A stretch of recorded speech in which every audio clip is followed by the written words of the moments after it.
Hi guys! Yan ang itsura ni Coco na sobrahan sa pagod. Saka babantay doon sa nagpipintura. Tingnan nyo naman ang itsura niya. Naka-acrobatic na forma sa pagtulog. At pagkatapos niya matulog, yan ang nagising siya. Ito na yung kanyang ginawa, yung mihikab pa siya.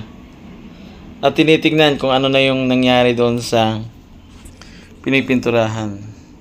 At dahil ang gamit ay inuusod, ayan. Pupunta siya sa ibabaw ng mga gamit. Tingnan natin kung anong gagawin niya.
Ay, wag yan!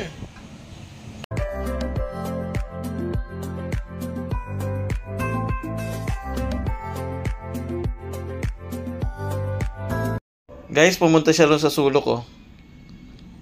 At nandun ang ate cupcake niya.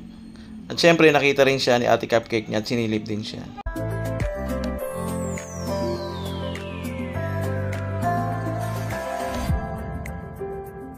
Guys, happy naman sila sa bagong paint na floor. I hope guys, subaybayan nyo pa ang ibang mga videos ni Coco. God bless. Bye-bye.